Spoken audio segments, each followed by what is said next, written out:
بسم اللہ الرحمن الرحیم۔ السلام علیکم۔ آج کی ویڈیو میں استغفار کی طاقت اور عظمت کے بارے میں بیان کیا جائے گا۔ اسی ضمن میں ایک نافرمان شخص کا واقعہ بیان کیا جائے گا جس کی استغفار سے اللہ تعالیٰ نے سب پر رحمت برسا دی، اور ویڈیو کے آخر میں ایک گناہگار شخص کا تذکرہ کیا جائے گا جس کی اللہ تعالیٰ نے 70 مرتبہ توبہ قبول فرمائی۔ ویڈیو میں آخر تک میرے ساتھ رہیے گا۔ ایک شخص نے حضرت امام حسن رضی اللہ عنہ سے آ کے وظیفہ پوچھا۔ کہنے لگا حضور میری اولاد نہیں، کوئی وظیفہ بتا دیں۔ فرمانے لگے استغفار پڑھا کرو۔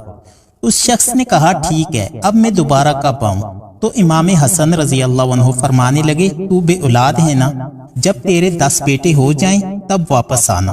حضرت امیر معاویہ رضی اللہ عنہ کہنے لگے اتنا بڑا دعویٰ کر دیا؟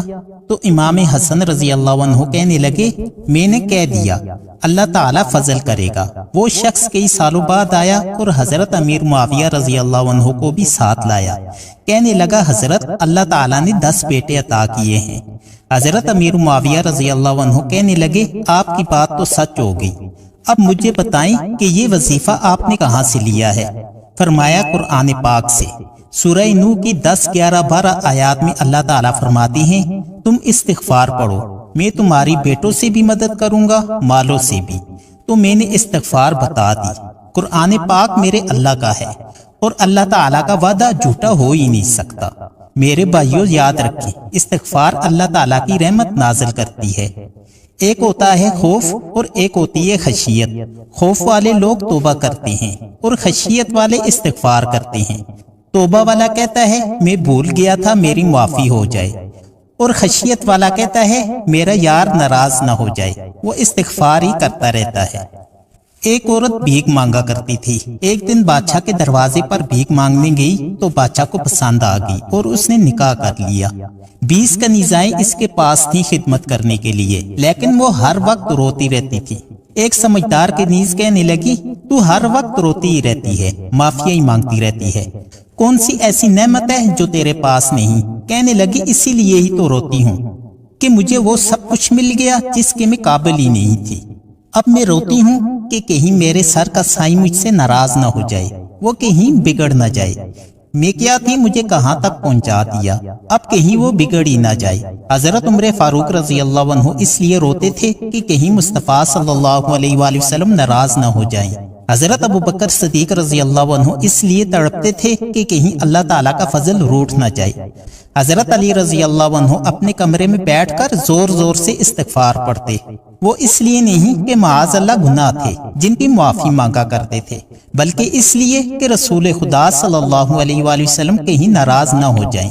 استغفار بندے کی اللہ تعالیٰ سے صلح کرا دیتا ہے۔ جب 2 بھائیوں میں لڑائی ہوتی ہے تو بڑا لوگوں سے شکوہ کرتا ہے، جب لوگ چھوٹے کو سمجھائیں تو چھوٹا اٹھ کر بڑے سے معافی مانگتا ہے، جب بڑے کے پیر پکڑتا ہے تو بڑا معافی نہیں کرتا بلکہ رو بھی جاتا ہے۔ یہ جو آنسو نکلتے ہیں نا، یہ درد ہوتا ہے، کیف ہوتا ہے، سرور ہوتا ہے، محبت ہوتی ہے۔ رب کہتا ہے تو معافی مانگ، انہ کان غفارا، تو معافی مانگ، میں تجھے معاف بھی کر دوں گا، تیرے اوپر کرم بھی کر دوں گا۔ حضرت موسیٰ علیہ السلام کا زمانہ تھا، قحط پڑ گیا، بارش نہیں ہوتی۔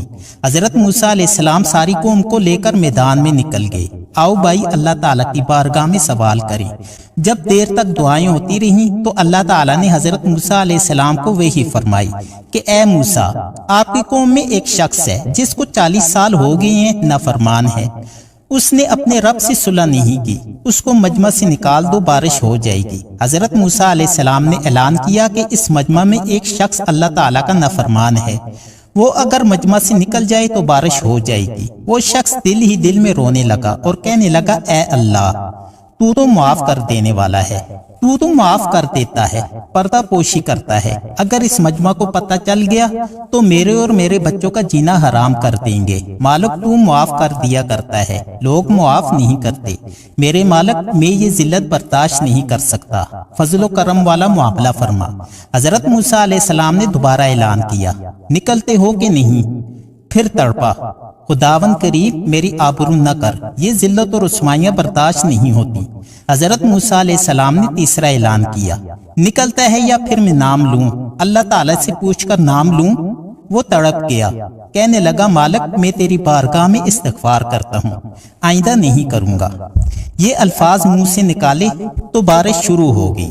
جب تیز بارش ہو گئی تو حضرت موسیٰ علیہ السلام نے عرض کی کہ اے اللہ، تو نے تو کہا تھا جب تک وہ بندہ مجمع سے نہ نکلا تو بارش نہیں ہوگی، لیکن بارش تو ہو گئی ہے، کیا ماجرا ہے؟ اللہ تعالیٰ نے فرمایا اے موسیٰ، اس نے مجھ سے صلح کر لی ہے۔ حضرت موسیٰ علیہ السلام نے عرض کی کہ اے رب کریم، اس کا مجھے نام بتا دیجئے۔ تو اللہ تعالیٰ نے فرمایا اے موسیٰ، جب میرا نافرمان تھا اس وقت نام نہیں بتایا، اب تو صلح ہو گئی ہے اس کی مجھ سے، اب کس طرح نام بتا دوں؟ اور فرمایا جب بارش نہیں ہو رہی تھی اسی کی وجہ سے نہیں ہو رہی تھی، اور اب جب کہ بارش ہوئی ہے تو اسی کی وجہ سے ہوئی ہے۔ جب آپ کی زندگی میں پریشانی آئے تو رات مصلی پر بیٹھ کر اپنے رب سے فریاد کریں۔ بندوں کو دکھ بتانے سے عزت میں کمی آتی ہے، اور جب بندہ اپنے دکھ اللہ تعالیٰ کو بتائے تو اللہ تعالیٰ عزت بڑھا دیتے ہیں۔ نبی کریم صلی اللہ علیہ وآلہ وسلم کا ارشاد ہے، جب تو دنیا کو اپنا دکھ بتائے گا تو اللہ تعالیٰ تمہیں غنی نہیں کریں گے، اور جب تو اللہ تعالیٰ کو اپنا دکھ بتائے گا تو اللہ تعالیٰ تجھے دنیا سے بے نیاز کر دے گا، تجھے لوگوں کی ضرورت نہیں رہے گی۔ استغفار کیا کریں، کثرت سے کیا کریں، مصلی آباد رکھیں۔ جس طرح کھانے کی میز آباد رہتی ہے، ہمارے دیگر معاملات آباد رہتے ہیں۔ اگر مصلی آباد نہ رہے تو روح بے چین رہتی ہے، طبیعت بے قرار ہو جاتی ہے۔ لوگ کیسی غفلت کی زندگی گزارتے ہیں، موبائل پر باتیں ہو رہی ہیں، 6 موبائل رکھے ہوئے ہیں، ڈسٹرب ہو گئی ہے زندگی ان کی منٹلی طور پر۔ وجہ کیا ہے کہ اس چیز سے جان نہیں چھڑاتے۔ کبھی یہ ساری چیزیں چھوڑ کر مصلی پر بھی آ جانا چاہیے، اور مالک تو بڑا ہی کریم ہے۔ نبی کریم صلی اللہ علیہ وآلہ وسلم فرماتے ہیں کہ بنی اسرائیل میں ایک شخص تھا، وہ بڑا مالدار تھا، پھر اس پر غربت آ گئی تو رو کر دعا کرنے لگا، اے اللہ میں غریب ہو گیا ہوں، میری مدد فرما، میں نے بہت نافرمانی کی، اب نہیں کروں گا، میری مدد فرما، مجھے اس غربت سے نکال دے۔ اللہ تعالیٰ نے فرشتوں سے فرمایا کہ دے دو اسے جو کچھ مانگتا ہے۔ فرشتے کہنے لگے یا اللہ، یہ توبہ کر کے نہیں آیا، یہ تو الجھ گیا ہے اس لیے آیا ہے۔ اللہ تعالیٰ نے فرمایا مجھے پتا ہے، لیکن آ تو گیا ہے نا، دے دو۔ فرشتے کہنے لگے یا اللہ، اگر دے دیا تو دوبارہ نہیں آئے گا۔ فرمایا یہ بھی مجھے پتا ہے، دے دو۔ جب دولت دے دی گئی تو کہنے لگا میں نے تو طریقہ صحیح استعمال کیا ہے اس لیے کامیاب ہو گیا۔ اب کچھ وقت گزرا تو پھر الجھ گیا، قرضے چڑھ گئے، حالات خراب ہو گئے، پھر کہنے لگا یا اللہ معاف کر دے۔ اس طرح 70 دفعہ توبہ کی، پھر توڑی۔ ایک مرتبہ دل میں خیال آیا کہ میں کتنا جھوٹا ہوں، جب الجھ جاتا ہوں تو اس کے دروازے پر جاتا ہوں، اور وہ کتنا کریم ہے، مجھے خالی ہاتھ نہیں لوٹاتا۔ تڑپ اٹھا اور مصلی پر کھڑا ہو گیا تو اللہ تعالیٰ نے فرشتوں سے فرمایا دیکھو اس سے، آج یہ غربت کی وجہ سے نہیں آیا ہے، آج تو یہ میرا بن کے آیا ہے۔ فرشتوں نے عرض کی یا اللہ، پہلے تو دولت دیتا تھا، اب کیا دے گا؟ اللہ تعالیٰ نے فرمایا اب اسے بغیر حساب کتاب کے جنت دوں گا۔ استغفار کیا کریں اور اللہ تعالیٰ کے حضور حاضری دیا کریں۔